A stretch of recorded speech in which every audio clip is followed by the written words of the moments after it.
So, you've had extreme compression in anything that's a national credit tenant, or even just a privately held national brand. You've just seen tremendous compression.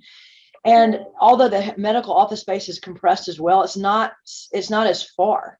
So still, in a lot of cases, you've got, I would say, 150 to 200 basis points difference on a, same. If you say two buildings, 10-year net lease buildings, one's got a publicly traded company in it, one's got a private, MOB group, it's probably 200 basis points difference in the cap rate. And you may actually have better lease terms.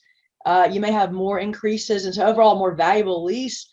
It's just, again, going back to that perceived risk there. I think investors are starting to realize this is a tremendous asset class. Now, I think that it's not just this necessarily new revelation. I think a lot of it has been that, yes, we'd love to invest in that, but how do we get to it?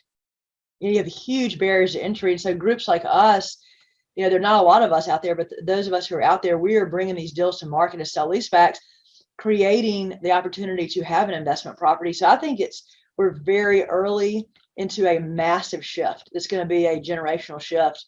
And I think it's also going to be driven a lot by doctors trying to remain independent and being competitive with larger groups and more consolidation. So I think the investors winning.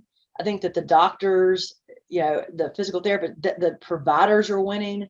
And it's really allowing for them to invest more in their equipment. We did a deal recently where we sold MOB, and then right next door, the physician group did a surgical center of their own, which is an incredible expansion of their business. It's incredible for their patients.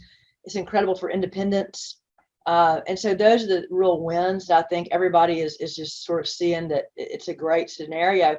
But at the end of the day, the banks love it. So you see very similar debt structures as you would to a public company. And so, frankly, it's a better spread. And if you're comfortable with a little bit less, transparency in terms of, I can't go online and see the publicly traded company's financials, if you can get over that, perceived risk, I think it makes a tremendous amount of sense for a lot of investors. And a lot of them are shifting away from restaurants and go, okay, I can get comfortable with that versus, is this restaurant chain going to be here in 15 years?